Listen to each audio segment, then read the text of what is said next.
Welcome to A Meaningful Marketplace. I'm Sarah Massoni from Oregon State University's Food Innovation Center, where I've helped countless dreamers launch their new food products. It's the science of taking a food delight from the kitchen to mass manufacturing and still keeping its great taste. That's what I do. I've been called the woman with the $1 million palate, although I haven't tried to cash that check yet. Listen in weekly for real-life stories. I'm Sarah Marshall, owner of Marshall's Hot Sauce and author of Preservation Pantry, modern canning from root to top and stem to core. I love inspiring business owners to get started on their journey, encourage folks to be part of their local community, and I'm excited to help business owners tell their stories. Hello and welcome to the Meaningful Marketplace. We are here weekly to discuss the journeys of food entrepreneurs. We're glad you've joined us today as we bring you stories of hope and inspiration. This is Sarah Marshall, owner of Marshall's Hot Sauce. Sarah Massoni is in Wyoming with our past co-host, Melissa. They are there for the slow food gathering in the Tetons. I'm sure we'll hear about it when she gets back. I think she's on a plane right now, actually. And funny thing is, I'm at the Food Innovation Center in Portland in her office and taking her place. Not really taking her place. I just had a meeting here, but she'll be back. We'll hear all about it. But we've been partnering with the Regional Food Business Center to bring you guests from our 6-state region. We're meeting with business owners from the great state of Montana. I'd like you to introduce you to our co-host, Hailey Vine from the Montana Department of Agriculture. Hailey, thank you for being our Montana expert while we meet with all these fun new friends. Any Montana news for us? Hello. We just had a team come back from Chile. They're at I believe it's the Espacio Food Show down there. It's one of the largest international food shows.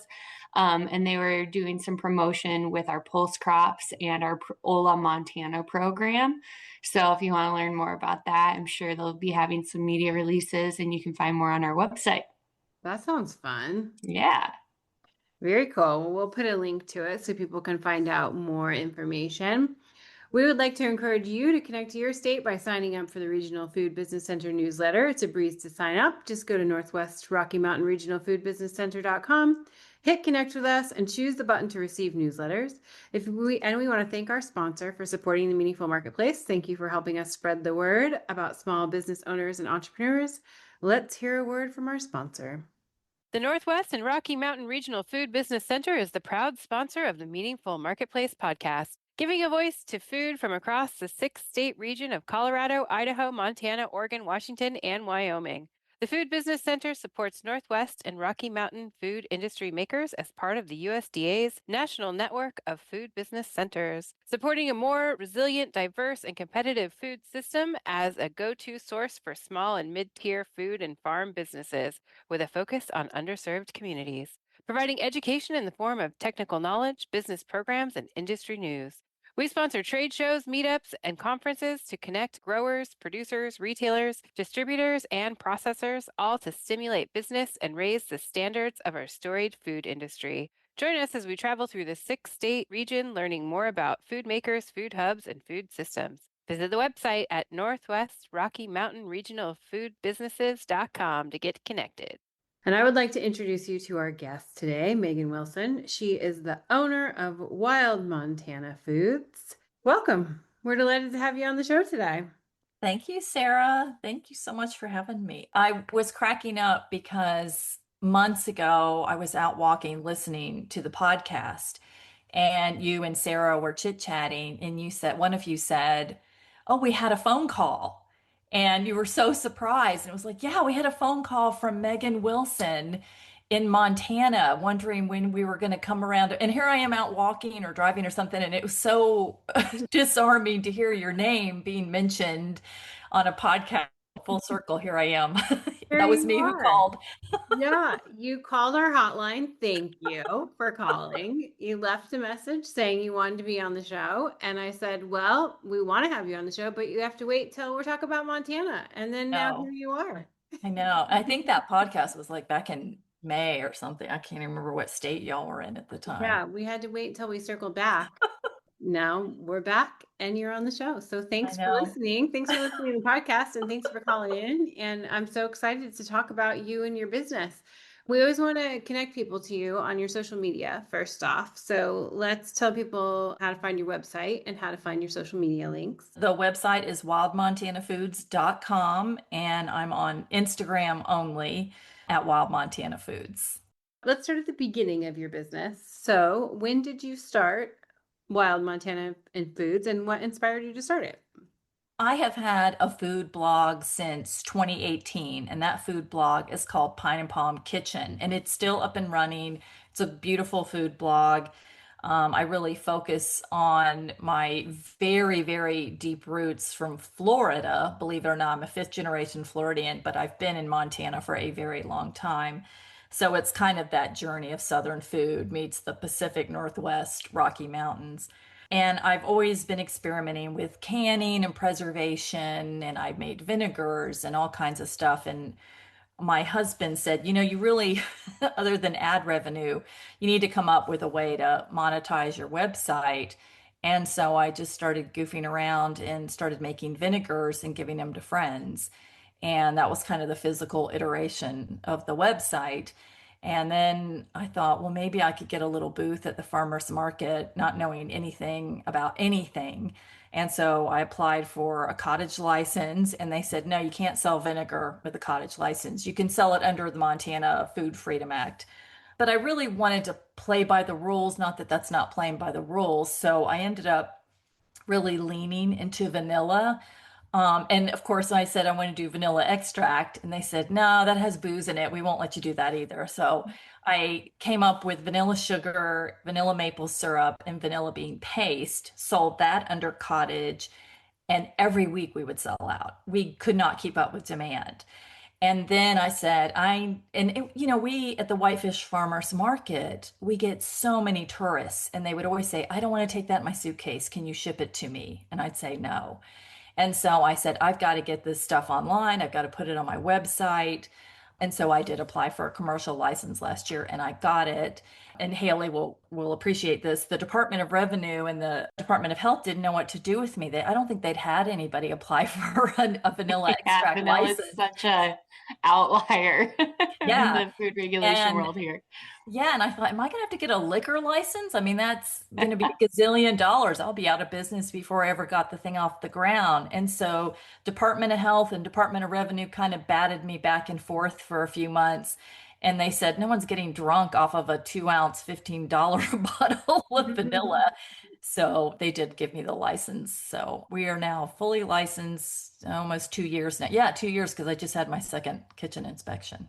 Because we have a lot of people that listen to the show that are haven't started a business yet or are interested in starting a business. So I just want to like back it up a little bit so that they can kind of know what kinds of licenses they need to apply to. Yeah. So when you're talking about the reasons why people can't sell outside of their state. So if you get a cottage license in Montana, you can't sell outside of your state. Is that right? Yeah, I don't know if Hailey wants to address it, but from what I was told, I could only sell face to face. Yeah, yep. Cottage food is direct to consumer only, and it has to be non-hazardous items. So, breads, all the fully baked items. And then we have the Montana Food Freedom Law, or the Montana Local Food Choice Act, that allows for raw milk and some other non-cottage food items to be sold under that guidance. But same thing, it has to be direct to consumer only, no retail activity or pass-through activities. So there's a couple of different ways, a couple of different licenses you can do. But then you went a step above that to be able to get your manufacturer license to do the vanilla. Mm-hmm. And so then every time that you do a new product, do you have to do a certain kind of certification or licensing to be able to make each individual product to sell it? No, the woman I work with at the Department of Health, and I can't say enough nice things about being in business in the state of Montana and being in Flathead County. I always felt like when I was stuck, my agents, my sanitarians always helped me out. They always said, like Claude Smith has a certification plan, and he, I can email him anytime and I'll say, what do you think about this in my production manual? And, he'd say, let's tweak this. And I just felt like everybody's so helpful. We really just got a lot of help from the state of Montana in terms of knowing which way to go on licensing. And they really said, why don't you get a manufacturing license? That's probably the best way for you to go if you want to sell online to tourists who, bebop through Whitefish all the time. Yeah, and every state's a little different. We always end up, that's why I like talking to all the different states because Very. we end up hearing all these different things. So my advice is always figure out what your state rules are and follow Yeah. them because they're all different. I go through Department of Agriculture. So in my state, I would be talking to Haley and asking her what to do and then following that advice. But that is not what you guys do in Montana. Right. You go more through your health department. But figure out who it is, follow their rules and do it and get your approval. We have to get a lot of federal approval and then we have to like every item we have to get it approved and then follow that recipe Mhm. exactly each The time. the only thing I have to do is every time I buy alcohol wholesale, I'm allowed to do that, but I have to fill out an application for wholesale alcohol use. I Mhm. only work with one distiller. We have a great relationship. I work with Glacier Distilling. And so I do have to fill out a form every time I buy a batch, fill it out, the state approves it, and then they send it to the distiller and I can go pick up, my 10, 20 gallons of rum or whatever I'm picking up that month.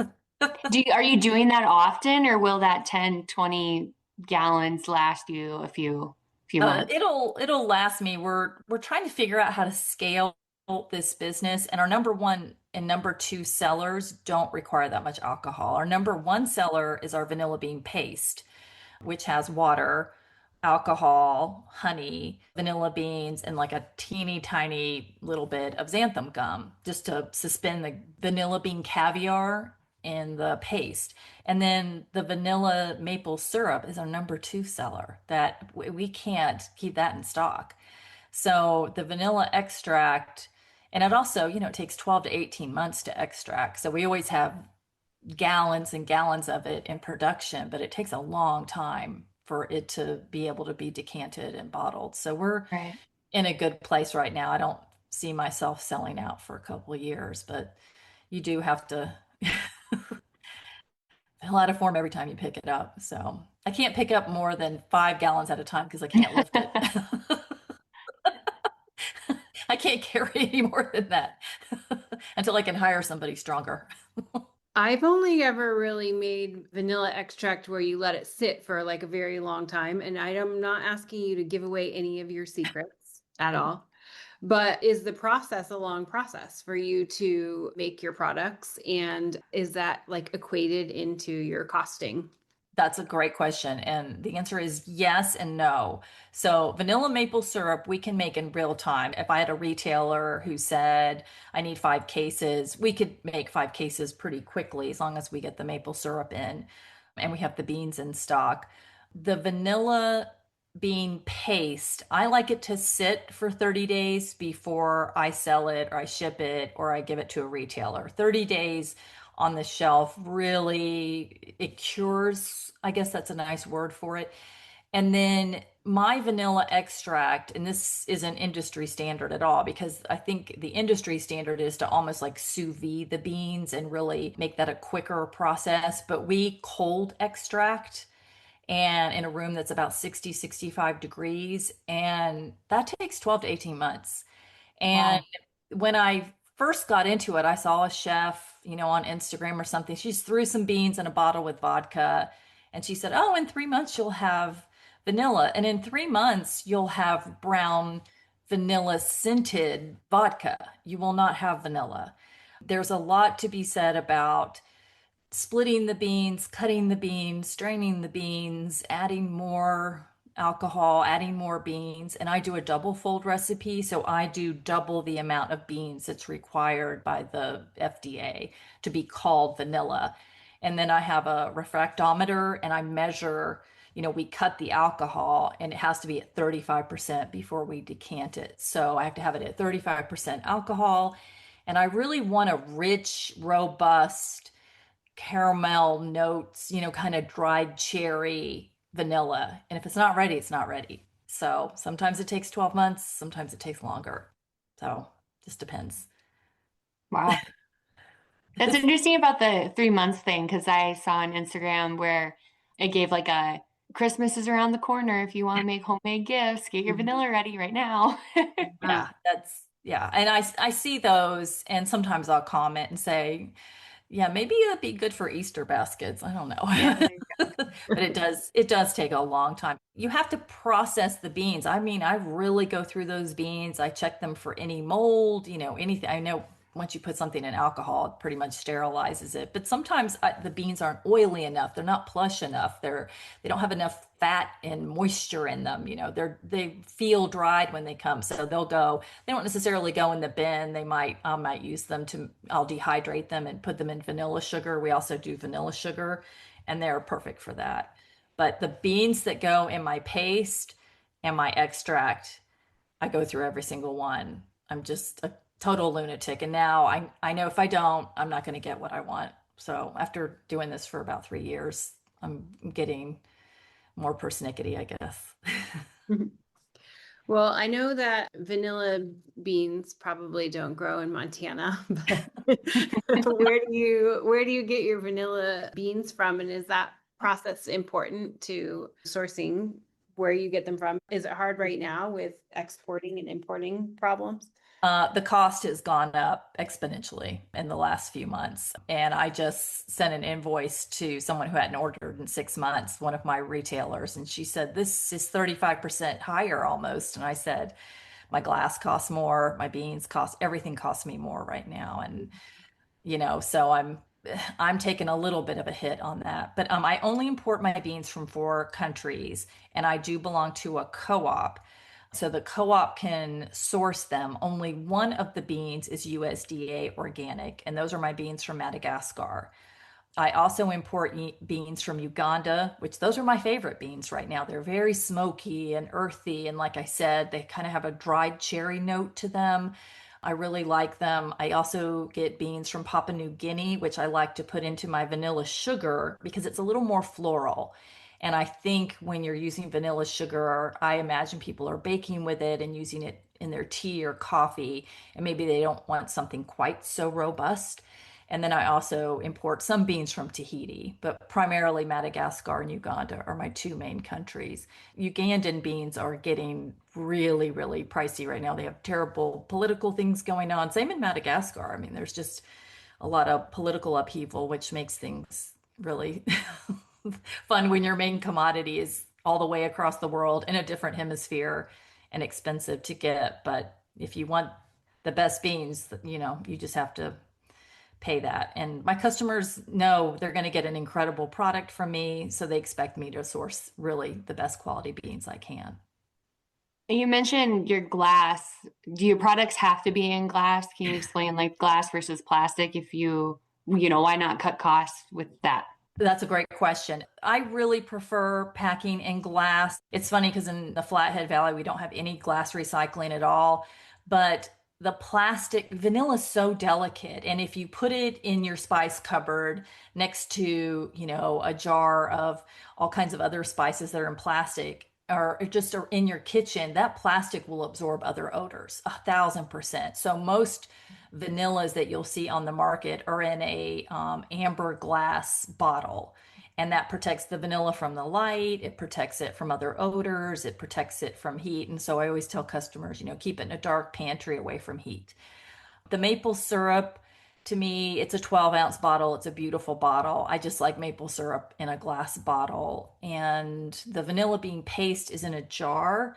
I just got a thermal heat foil seal thing so that the jars don't leak, and it's made exactly for glass. So I've made that investment in that equipment so my jars don't leak when we ship them. So I like the amber glass. I just think it elevates the product, and it's a premium product. I feel like it deserves a premium packaging. And I do get my glass from Specialty Bottle in Seattle.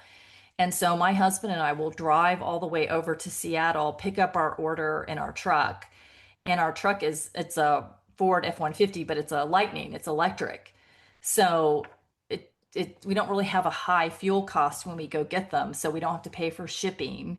And so that does save my customers a lot. And I just started doing that this year where I'm just going, I have a daughter in Seattle, so I can go visit her and pick up all my glass. And I mean, we load every square inch of that truck with glass. Wow. Yeah, but it's a great way to save some money. So, That's smart. That's a good way to do it because I feel like that is Part of the expensive process is shipping Yeah, shipping, bottle. shipping, labeling. I Oh my know. gosh. I really need a labeling machine. I'm just trying to figure that one out. So, and I need someone to teach me how to use it. I'm not techie at all. Yeah, we have a few different kinds of bottles that we use. We use square bottles, which of course there's no labeling machine for that. You have to do it all Yep. by hand.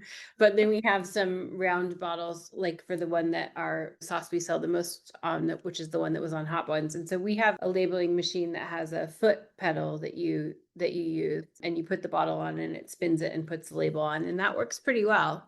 Yeah, we've had that. My paste bottles, I have a really cute little, have it here. It's the tamper-proof seal. It's comes up and it's got that cute little bison on the top, and that's my tamper seal. And so that has to be put on by hand. But it's so cute. Oh, I love that. And it's just I think it looks really, the retailers love it. So it sells really well. Haley, have you tried any of her products? No, I was going to mention though, I was at the Whitefish Market earlier this summer and I knew you were going to be on the podcast, so I was going to try and get over, but then there's so many people under your There's a tent. big line. And I then know. so I was like, oh, I'll come back around, but then I lost track of time and I had to peace out. So when does the farmers market, when's the last one in Whitefish? We're Is it next finished. weekend? We're all Oh, it is done. done. It's all Okay. done. But I'm actually driving, I'm doing a big loop Thursday, Friday, Saturday. I'm picking up that cute market on Main and Cut Bank and the Feed Cafe in Bozeman and a couple stores in Missoula. So I'm doing like a big loop to some new retailers to deliver. And Wheat Montana put in a big order. So we're getting more retail orders, which is great for brand awareness. But it is harder on the margins. Yeah, I bet. I'm really, I love selling online. But it's hard. It's just so crowded out there. It's, like advertising on social media. I mean, it's like screaming from inside a drum with 1,000 things around you. It's just really hard to get attention on social media, and that's not where I want to put my resources. And my retailers take really good care of me, um, and I love them. I just love getting to know, independent store owners and these little shops. I just love that connection I have with the retailers. Oregon State University's College of Agricultural Sciences and the Food Innovation Center are proud sponsors of Meaningful Marketplace. With a mission to serve all Oregonians, we are committed to giving voice to those whose food and agricultural stories are not always heard. By providing access and opportunity for a more diverse and just food system, because food brings people together. I wanted to ask you what product you think tells your story best. Oh, that's a good question. Well, probably the two best sellers, the vanilla bean paste, I'm the most proud of because when I initially started making it, I found a recipe in a vanilla bean chat group on Facebook, and everybody was making the same thing, and it had light corn syrup in it, and it had granulated sugar. Those were the inert sugars in it. And my customers really pushed back on me and said, do better than light corn syrup. Do better. And so I started experimenting with honey, but then it would crystallize. And I couldn't figure what was going on. And so I reached out to some food folks, kind of like you and Sarah. And it turns out the honey, if it wasn't from the east side of the divide, the bees could get into the canola fields, and that was causing the honey to crystallize once it was mixed in with the xanthan gum and the other ingredients. So now I source my honey from Chief Mountain Honey on the east side over in Bab. And boy, that vanilla paste, it's a game changer. It tastes so much better. It processes better. It's just a much better taste. That honey is very light flavored, but it really elevates the vanilla. So it's kind of this journey that you take where you don't know what you're doing at first and you start to figure it out. And that's how I feel. Most days I still feel like what in the, you're pulled in 1,000 different directions. Should I concentrate on email? Should I get invoices out? Should I work on marketing? Should I work on my unboxing experience? Which way do you go? But my favorite product also is that vanilla maple syrup, mostly because there's this great cocktail I make with it. You- with bourbon. Tell Bourbon. us, tell us about this cocktail. I want to hear more. It's bourbon, vanilla maple syrup, chocolate bitters. Stir that in with your ice, and then you express orange on it and orange around the peel, and it's really good. Whenever I'm at the farmer's market and I can see the husbands start to glaze over as we talk about baking, I say, "Do you like bourbon?" And they're like, usually, 9 times out of 10, I'll go, "Yeah." They'll say, "Yeah." And I'll say, "I've got a drink for you." And it's Go really, have it after the farmer's market. oh yeah, and not at the farmer's market, but we were doing demos at some stores, a vanilla maple cold foam and cold brew. So we were getting cold brew and mixing the vanilla maple syrup in with, and you could do heavy whipping cream or oat milk or whatever. And I just would whip that with a frother. And oh my gosh, it was incredible. So that moves a lot of product, That those sounds so demos. good. But I haven't demoed the old fashioned. Since you have the license now that you can sell out of state, we want to direct people to your website to buy from you directly. So how would they do that? Go to Wild Montana Foods. We have a gorgeous website. I'm very proud of that website. We actually just launched it in May, and the video on it was taken at a friend's ranch, and it is so beautiful. So they can go there. And in about a month, we'll have our holiday bundles up on the website, but pretty much everything's in stock right now. So good time to order. Good time of year to stock up on vanilla for your fall baking experience.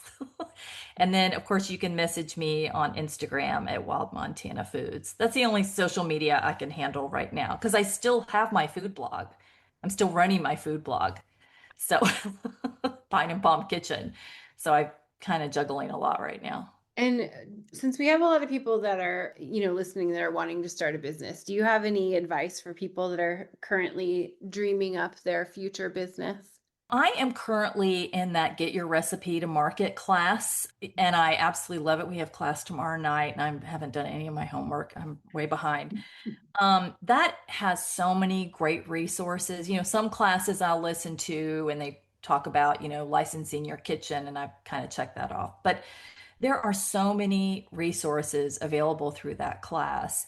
And then the other thing I would say to reach out to, I'm a huge believer in community colleges. And the first thing I did is I reached out to the Small Business Administration through the Flathead Valley Community College, and they had unbelievable resources. They're the ones who said, you really need to reach out to, Flathead Health Department and the state health department. Those folks are there to help you figure things out. So, those are very good resources. Boy, I can't say enough about local colleges and community colleges. They love to help. I'd be remiss if I didn't put my plug in for our food and ag development centers too, Oh, because they're the ones that do a lot of our specific food and ag work. So I don't know if you've worked with Ben at all with Kalispell, but I have. or not, I have a he's in Zoom with Kalispell, them but Thursday. Montana West. Yeah, yeah. I have worked with Ben and Blake down at Mission West. Yes, yeah. We're They're great. trying to do, kind of a community cooperative kitchen here in the Flathead because we don't have one. And Right, finding right. commercial kitchens is really hard. I have one and I won't tell anybody where it is because I don't want, because the owners are like barely letting me use it. But we really need a cooperative kitchen here in the Flathead. There are so many food entrepreneurs and they are Mm-hmm. really running out of places to go. Uh, Yeah. so yeah, so I do love the Department of Ag and everything y'all do, all the grants that are available. It's incredible. It's incredible the resources that are in this state. Right. I mean, I think just and whether it's Montana or whoever else you're interviewing, Sarah, I think a lot of people don't realize how many free resources are out there for businesses. Yeah, I mean, that was one of the reasons we started to do the podcast is because we really wanted to connect people to services and resources because there was some out there that just weren't being utilized or people were just having the same problems everywhere, where Right. they couldn't figure out what to do. And so people were always getting referred to Sarah and I were telling people the same things over and over. And we're like, we just need to spread the word a Start a little podcast. wider. Yeah. I did. I wrote a blog post and put it on my website because I got so many people asking me. I was supposed to have coffee this morning with a guy he went, and I said, just go to my website. And I have, like Haley said, I have Mission West. I have all those resources linked in that blog. Like, read this and then go to those people because Yeah. they will help you. The state does so much for entrepreneurs in Montana. I'm sure it's the same way in the Rockies and Pacific Northwest, but I can't believe how many resources are available. It's crazy. We also, though, need commercial and shared kitchen spaces here, even in an urban environment. We just don't have enough for people. So hopefully someday Yeah, we'll have more. I know. I get jealous of my kids in Seattle and California, and they're telling me about, oh, this amazing, company that started and they've been in a shared kitchen for 2 years. I'm like, what? You know, Yeah, it's feel, nice. They build shared kitchens here, but they're really expensive. They're like, yeah, you have to be very wealthy to be able to afford them. yeah. I don't see myself getting paid myself anytime soon. Yeah. Well, Haley, any other questions before we go? Not that I could think of. I'm definitely going to check out your website. Yeah, and we'll tag your blog too so people can find it and find you and find more information. But it was super great to chat with you today and hear more about your business. We love what you're doing, and it's so fun to get to meet you today and hear your story. And I'm so excited you called our hotline and listened to the show. It's so great to meet you in person. Thanks, Sarah. Thank you, Haley. Thanks for everything Yes. you do. Appreciate it. Y'all are amazing. I get the news. I think I just got another newsletter today. Oh, great. Love it. Love it. Well, thank you for listening to the show and tuning in. And if you want to rate us on Apple Podcasts or iTunes and follow us on Instagram and YouTube at Meaningful Marketplace Podcast, you can call or text Sarah and I with questions at 503-395-8858. And we couldn't do this without our fantastic team at Joy of Creation Production House. Thank you to Dave, our production coordinator, and Haley, our audio engineer. We will be back next week with more Montana friends. Thanks for joining, everybody. Bye. If you love the stories we bring you each week, please consider supporting us on Patreon. As an independent media company, your support is absolutely essential. It allows us to continue creating high quality professional episodes that amplify the voices of women, small business owners, writers, artists, and creatives, and keep their stories free from commercial pressure. By becoming a Patreon member, you're not just supporting us, you're investing in the future of independent media. Please visit patreon.com/The Joy of Creation Production House to join our community today. Thank you for listening and supporting our podcast dreams.